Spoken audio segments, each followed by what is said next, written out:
અંકલેશ્વર સાહિત્ય ફોરમ દ્વારા રવિવારના રોજ માનવ મંદિર હોલ ખાતે કવિ સંમેલનનું આયોજન કરવામાં આવ્યું હતું, જેમાં અંકલેશ્વરના કવિઓએ કવિતાઓનો રસથાર પીરસ્યો હતો. આ કવિ સંમેલનમાં સંજય પાંડે, ઉર્મિલ પંડ્યા, ડૉક્ટર દેવશરણસિંહ, સુરેન્દ્ર ભોલા, દક્ષા આહિર, મનીષા દુધાત, ડૉક્ટર મધુ ગોડ, રાજેન્દ્ર મહેરા, દેવાનંદ જાદવે મૌલિક કૃતિઓ રજૂ કરી હતી. કવિ સંમેલનનું સંચાલન ભદ્રેશ પટેલે કર્યું હતું, જેનું સ્થાનિક અગ્રણીઓ મનસુખ વેકરિયા, એલબી પાંડે, સુધા વડગામા, રાજેશ દુધાતે દીપ પ્રગટાવી ઉદ્ઘાટન કર્યું હતું, જેને મોટી સંખ્યામાં ઉપસ્થિતોએ માણ્યો હતો.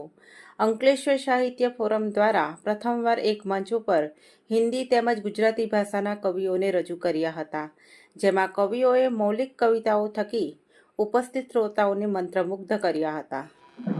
અંકલેશ્વરમાં જે સાહિત્ય રસિકો છે, જે કવિઓ છે, લેખકો છે, એનું એક ફોરમ છે સાહિત્ય ફોરમ. એ સાહિત્ય ફોરમના ઉપક્રમે આજે રાષ્ટ્રભાષા અને માતૃભાષા બંનેનો સુભગ સમન્વય કરીને કવિ સંમેલનનું આયોજન કર્યું છે. અને એમાં અંકલેશ્વરના હિન્દી તેમજ ગુજરાતીના કવિ સર્જકો મોટી સંખ્યામાં અહીં પોતાની મૌલિક કૃતિઓ રજૂ કરશે. સાથે સાથે અંકલેશ્વરના ઘણા બધા શ્રોતાઓ પણ આ કવિ સંમેલનનો લાભ લેશે. એટલે આ પ્રથમ વખત અંકલેશ્વરની અંદર હિન્દી અને ગુજરાતી ભાષાનો સમન્વય કરીને જો કવિ સંમેલન યોજાનાર હોય તો આ કવિ સંમેલન છે.